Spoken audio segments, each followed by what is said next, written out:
Very warm welcome to StudyIQ, my dear friends. I am Prashant Mavani. I hope you all are doing good. Today is 25th July 2020. A day is Saturday. I'm sure you all are enjoying and you are going to enjoy your weekend. Dear friends, I would like to start today's discussion with this quote by Thomas A. Edison. He says that the most certain way to succeed is always to try just one more time. We find that most people, right, let's say that this is graph of your target of your life, whatever, right, let's say this is 95% line. Many people, they work very hard, they go through so many difficulties and they reach here, and this is the time you will find that this is the line where you will find that most people will quit, they will give up, and this line will decide who is going to be winner and who is going to be loser. Winner will try one more time. So always keep this thing in mind, that when you think you are about to give up, right, check if you are standing on this 95% line. If you are, then you should not give up, right? You should try one more time, and I'm sure you will cross this border, you will cross this 95% line, and then it's going to be very easy for you to reach that 100% or achieve your goal. With this difference, StudyIQ team has designed a smart course. This smart course is for Civil Services Examination. It covers your pre as well as mains examination, and to find out more about it, all you have to do is download our mobile application. You can download the PDF of today's lecture from my Telegram channel. You can follow me on Facebook. Please make sure that you share this lecture with other students. Hit the like button if you have learned something from today's discussion, and please don't forget to subscribe to our YouTube channel. Dear friends, today is Saturday, so we have 4 articles on our table. 3 articles that you can see on your screen. The first one is Sisters in Arms. This one is from Times of India. Second one is Arms and the Women. This one is from the Hindu newspaper, Equality at Last, ? This one is from Millennium Post. These 3 editorials are based on one topic. What this topic is all about, we are going to talk in detail. And the last one, the 4th one, is Crime and Punishment. This article is written by retired IPS officer. He's talking about politics and this nexus of criminals and police and other things that we are going to talk about. And then we have some interesting news items on our table. So let's start our discussion with this editorial, Sisters in Arms, from Times of India. 5 months ago, precisely on 17th February 2020, Supreme Court of our country delivered a verdict, and this verdict is very important for women officer in Army. The Supreme Court basically said that Army's Short Service Commission women are entitled to permanent commission no matter how long they have served. So I'm not sure how many of you are aware about how it works, but I would like to skip few pages, and I would like to draw your attention to this paragraph or this line that you can see on your screen. This would finally mean the decision of Supreme Court, 17th February 2020's verdict means that female officers who have completed their SSC would no longer be forced to retire, but can now apply for permanent commission just the same as their male counterparts. So far what used to happen is that once this short service commission is over, then women were forced to retire. But if a male officer, if a male personnel has finished his short service commission, then he can move on to join permanent commission. So this facility was not available to a women officer, and this is of course a partiality. This is of course not fair. So Supreme Court delivered a verdict, and it took 5 months for the central government to finally agree on this verdict. The central government has accepted Supreme Court's stand, and that's a good thing. So now women in this SSC, that is Short Service Commission, from 10 streams like Army, Air Defense, Signals, Engineers, Service and Intelligence Corps, etc., they will be able to to apply for permanent commission. This is one heartening step in the journey of gender parity in military. I was discussing a few interesting points with students of the Hindu analysis in Hindi language. I'm talking about today morning's lecture, the Hindi lecture. I was talking about this modern warfare. So let me throw some more light on modern warfare. See, earlier on, if you observe a few decades ago, you find that army personnel, they used to be tall, and they used to be quite what do we say, the right word is they used to be quite bulky, not necessarily all, but they used to be tall and broad shouldered people. They used to get easy entry. Of course, physical test, mental test, these things play a very important role, but physical appearance was given importance. There was a time when this thing was very important. But in today's world, in modern warfare, we have gadgets. We have assault rifles. They are light in weight. They are easy to carry. And then we have other battle gears. They are light in weight. We use latest cutting edge technology. So it doesn't matter if you are tall, if you are short, right? As far as you are mentally strong, if you are physically strong, if you are physically fit, mentally well, then you can be as lethal as a tall and broad-shouldered person. I'd like to add one more thing here. A few years ago, I have heard this thing somewhere, I can't remember, but this is coming from British Army. They believe that the best soldiers are Gurkha soldiers. The reason is that, see, their anatomy. In today's modern warfare, you have to enter into enemies, we say it enemy lines, right? So you have to enter into a small team. A neo team will enter very quietly into enemy territory. They will strike, they will do the damage, they will finish their job, and then they will exit from that enemy territory. So you have to hide, you have to stay there, you have to spend your time over there. So just imagine a very tall person, a very broad person, right? It becomes very difficult for that person to hide because of this physical anatomy. But a short person, like generally speaking, Gurkha, and no disrespect, this is a sort of strength of Gurkha regiment, that they are slim, they are trim, and they are short in height. So they can hide behind trees, they can hide behind stones and big boulders, easily compared to other soldiers. So this gives them an edge over other soldiers. So this was all, this was an opinion from British senior personnel, army personnel, but this is very right as well. Now this is the quality that we find in female army personnel. So this is something that can be of a great advantage for this sort of strikes or surgical strikes. They can easily enter without drawing attention of anyone, and then they can finish their job, and then they can come back. So this is just my point of view. I would like to add here, it is not of course in this 3 editorials, but I thought I want you guys to think about it. When it comes to strength, and I'm talking about people, right? I'm talking about the total strength of army. If you exclude medical personnel, right, female medical personnel, then you find that women, they make just 3.89% of Indian Army. When it comes to Navy, it is 6.7%, and Air Force is not that bad, 13.2%. If you compare this Army figure with NATO countries, then you find that they have a very good ratio, 11%, which is of course in double digit, and it is quite far better than Indian Army's ratio of male and female.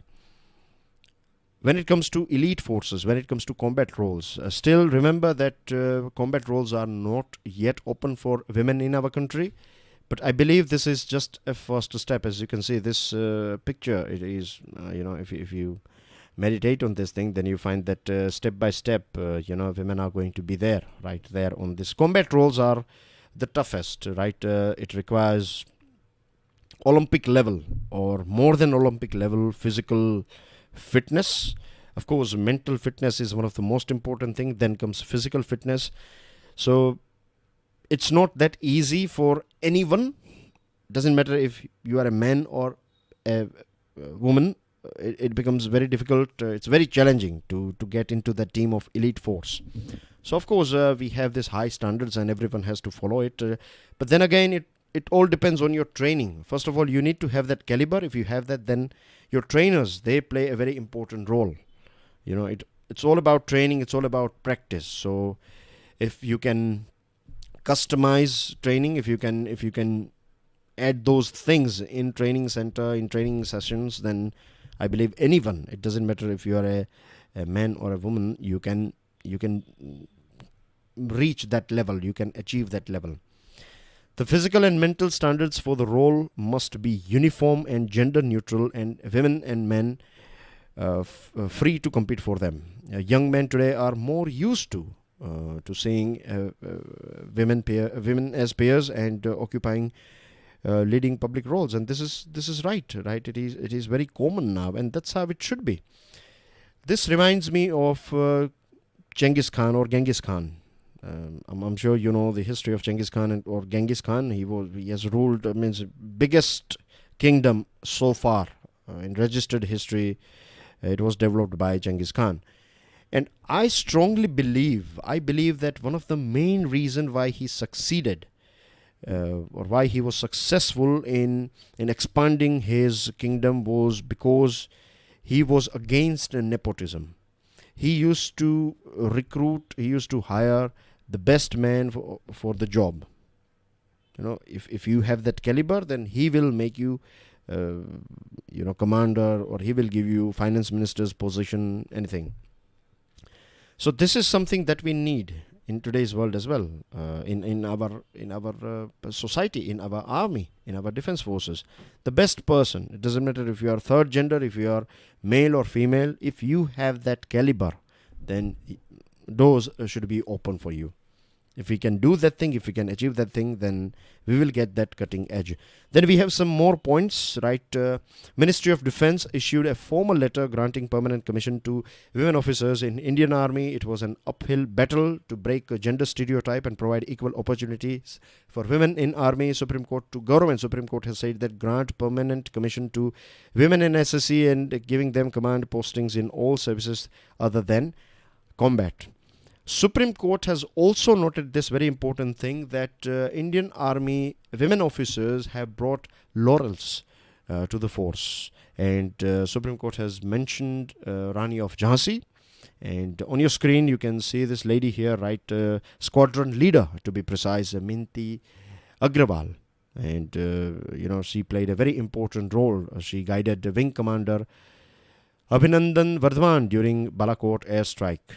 So we have, women, they play a very important role in this sort of heroic battles. They have proved their caliber. So now we need to get rid of this regressive mindset. See, at the end of the day, army personnel, they are also part of our society, right? They have reached there. They were part of our society. So they reflect our society. Whatever we see there, it is all reflection of our society. And we have countries like USA, Israel, they allow women to take part in active combat. They have this women officers. They are leading. They are part of their elite forces.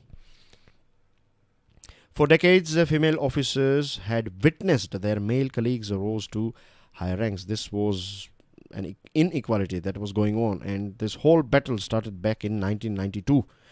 And finally, in 2020, we can say that we have achieved at least one thing, good step, first step. I'm sure that we are going to see more good steps in future. So that's everything about this topic, right? It's a very important topic. And then we are going to talk about, going to go through this one, crime and punishment. This one is coming from Millennium Post. And let me give you the name of the person who has written this article. His name is N. Dilip Kumar. He is a retired IPS officer, Indian Police Service officer, and he was member of Public Grievances Commission in Delhi. Now, when I say crime and punishment, this is a phrase, crime and punishment. If you think about it, then an image, I believe, will come in your mind. It's about police personnel catching a criminal and judiciary delivering punishment for that criminal. But reality is very different. In recent past, we have witnessed this Sunita Yadav's case. Remember that video from a city called Surat in Gujarat. A female constable, she stopped this son of, I think, education minister of Gujarat, and what happened. This Sunita Yadav, she finally resigned, and now she's saying that she would like to become an IPS officer because she was constable. As per her, no one was there to support her and things like that. But the reality is that it's not about women, it's not about men. The thing is, this whole nexus is going on for a very long period of time. We have talked about this thing earlier on as well. But again, you have politicians, you have criminals here, right? And then you have this system here. You can say police personnel, judiciary, advocates, etc. Criminal justice system. So this nexus is so strong, and they make so much money out of it. They get power and so many things out of this nexus. So no one would like to lose their grip on this nexus, particularly politicians. Just imagine a world or a society. In our country, this thing is nearly impossible, because what happens is that if someone will stop you at traffic signal or this coronavirus duty, then we find that a common man, he or she will have to show IDs and everything. But you see, even today, this red beacon is gone, this lal batti is gone, red light on the top of your vehicle, this ambassadors and other VVIP or VIP culture. That thing is optically gone. That means you won't find lal lights or this red lights on top of that this VVIP cars. But now they have developed a new technique. What they do is they keep a police board, police, or you find MLA written or MP written sort of board inside their dashboard nearby this windscreen. So this will indicate that a VIP is traveling, or this car belongs to a VIP. Then we have this thing as well. They have this special numbers that they keep, right? Single digit numbers, or 9999 or 888 or 777, this sort of numbers. This will also give a signal that the person who is traveling with the car belongs to a person who is quite powerful. So this thing is still there. Basically, VIP culture is still alive in our country. It is still that strong, right? It's not been used that much. It used to be very loud, but now it is more subtle. We have one more case of Thuna Ozam Brinda. She is a lady officer from Manipur, and she was pressurized by Manipur CM and powerful colleagues to withdraw the charge sheet against a drug mafia headed by a political leader, filed by her after she had seized drugs worth 28 crore rupees and cash of 58 lakhs from the gang. She finally filed these facts in her affidavit in High Court. And this is, we celebrate this sort of things. Of course, Thuna Ozam Brinda, she has displayed her courage, and hats off to her. But the thing is, this should be a routine thing. But unfortunately, this is, you find one case like this out of 1,000 cases. I'm not saying that everyone is corrupt. I'm not saying that everyone is weak. But you find so many constables, right? They are so brave. They are so sharp. They know their job very well. They are they have a good grip over law as well. They know this thing that they know, because they have this experience of working in field. They know exactly, they know so many things about citizen behavior, how criminals behave, all these things. But when they are in trouble, unfortunately, they don't get the support from their senior colleagues, and this is breaking them morally. It's like stabbing them morally, or stabbing their morality. So this will eventually, it will create an environment that person will think that who cares, like if seniors are not supporting us, if no one is there to support you when you are taking an action, then there is no point of taking action. Then he or she will find that everyone is engaged in making money and all these things. Not everyone, but some of them are making money and everything, and those who are not ready to make money, they are being transferred to those places where you don't have to do anything. It's more like jail. They will kick you and they will post you in some places where you have to maintain records of police cars and you have to look after maintenance of police cars and things like that. Then this will crush your morale. Not in first month or first year, but after 3-4 years or maybe after 10 years, you will find that all you have done is just this thing because you were clean, because you were brave. The system will put you in that spot. And this is not just me saying it. There are so many IPS officers. You can read their books. There are so many books written by so many IPS officers, and you will find this thing, that the system is still not 100. Few days ago, we had a very special guest, Shri Prakash Singh ji. He was a former IPS officer, retired IPS officer he is now, and he used to be DG of Uttar Pradesh and Assam. And he had a word with Maipal Singh Rathod. They had this conversation. You can go through it if you want. It's available on our channel.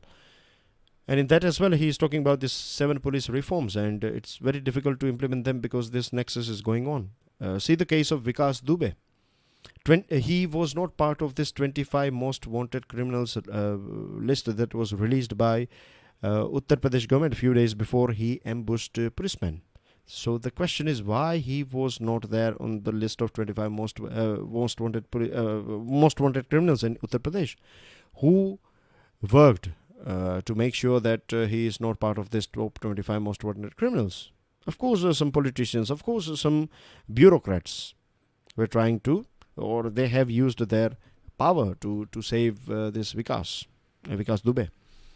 Then he was bailed out after killing a minister at a police station back in 2001.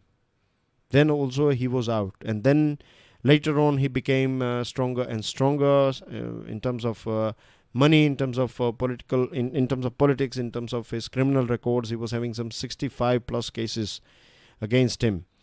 And still, he was his political career spanned across members of Zilla Parishad on the ticket of BSP. Later, he joined Samajwadi Party. Then he was working for BJP. So, you know how it works, right? 43% of our MPs, they have criminal cases going against them. Jagan Reddy and Yedurappa, they have 20 cases against them. Like Jagan Reddy, some 20 serious cases against him. And Yedurappa is facing corruption charges. And these two guys are CMs of various different states in our country. Several complaints of fake encounters in UP are pending with National Human Rights Commission. And fake encounter is becoming a new normal. People are celebrating this fake encounter. But the thing is, why we have to encounter someone? The reason why we have to, or the reason why police encounter people is because they are the ones who ignore the growth of these criminals, right? System will allow a person to become criminal, and then when that person will, when he will become wild, when you cannot control that person, when even politicians cannot control that person, then finally these people are encountered. But why you provided him that environment where he or she became this big? When it comes to our judiciary, we have 3 crore cases pending in district and sessions court. 9 lakh cases are pending in high courts, and 60,000 cases are pending in Supreme Court. Not sure how many of you are aware about this fact, but CJI Thakur, that is Chief Justice of India, Justice Thakur he literally cried. If you see that video, if you YouTube CJI Thakur crying, then you will find that video. He's literally crying in front of everyone. He was CJI at that point of time. And he said that the reason why he was crying, he was pleading for resources. That judiciary does not have that much resource to deal with this many cases. And because of that thing, justice is delayed. The things are moving very in a snail's pace. And this is, this is breeding environment for this sort of criminals and this nexus. So there is only one. The bottom line is, if you want to know how we can end this thing, who will end this thing? We, right? It is only us, right? If criminal-free politics, if proper rules and regulations, if these are the things that we aspire for, if the day when we will give importance to this sort of things, only then we will see, when we will demand for this clean politics, clean law and order and everything, then only we will get that. Apart from that, if you think that your state's CM or our Prime Minister or any particular political party will do that thing, that's not going to happen. So many articles, so many things are written on this thing, but still it is going on, because even today, as citizens, we are not taking this thing that seriously, because we love those people who have extraordinary powers. We love those people.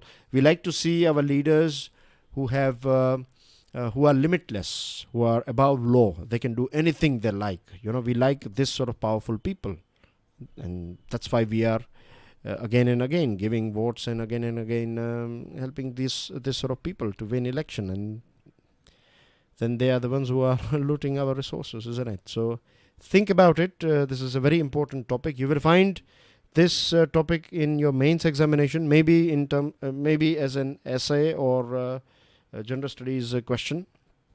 So this sort of things, you need to think about this sort of things, the things that we have discussed here. Moving on to news items, Center asks 9 high COVID caseload states to ramp up testing with special focus on containment zone. Andhra Pradesh, Bihar, Telangana, Odisha, West Bengal, Assam, Karnataka, Jharkhand and Uttar Pradesh. Cabinet Secretary chaired a high-level virtual review meeting with Chief Secretaries and Health Secretaries of these 9 states. At Shanghai Cooperation Organization's Health Ministers Digital Meet, Dr. Harshvardhan said that India has one of the lowest cases and deaths per million population due to COVID-19. He said the recovery rate in India now stands at 63.45% and mortality is just 2.3%, which is remarkable. India has achieved a remarkable feat by conducting a record number of 420,000 COVID-19 tests in a single day. That's amazing. A 30-year-old man has become the first person to be administered the first dose of India's indigenous COVID vaccine, Bharat Biotech's Covaxin. So this is a good start. In Jammu and Kashmir, the case loads in tertiary healthcare institutions in Srinagar have increased due to spike of cases during the last 3 weeks. Himachal Pradesh government has decided to impose a complete lockdown in 4 COVID hotspots in the state till the 28th of this month. A total of 1,025 new confirmed cases of coronavirus have been reported in Delhi during the past 24 hours, taking the total number of cases to 1,28,389. Cold and cough are one of the symptoms of COVID-19, and with the change in season, many persons who catch a cold fear that they could be infected by coronavirus. So to help this sort of people, Banaras Hindu University professor has launched a dedicated website called sardijukham.com. In Uttarakhand, the weekend lockdown has been imposed in 4 cities, Dehradun, Haridwar, Udham Singh Nagar and Nainital. The spread of coronavirus infection is becoming a matter of concern for Central Armed Police Force Jawans as well. 300 Jawans of CAPF have reported COVID-19 positive. In Gujarat, recovery rate of COVID-19 has improved to 72.40%. Maharashtra BMC has decided to test frontline corona warriors like healthcare worker, sanitation worker and sewage worker. Air India has brought back more than 2.5 lakh Indians from 53 countries under the Vande Bharat mission. Civil Aviation Ministry has extended its order imposing curbs on airfare till 24th November. Pune-based Genova Biopharmaceuticals has developed a first of its kind messenger RNA-based COVID-19 potential vaccine candidate. It is known as HGCO19. And the government has notified new rules and regulations for e-commerce companies under Consumer Protection Act. And now they have to display country of origin on their products. And that's everything in today's discussion, dear friends. Tomorrow is Sunday, so no lectures. I'll see you on Monday now. Enjoy your weekend. God bless you all. Jai Hind.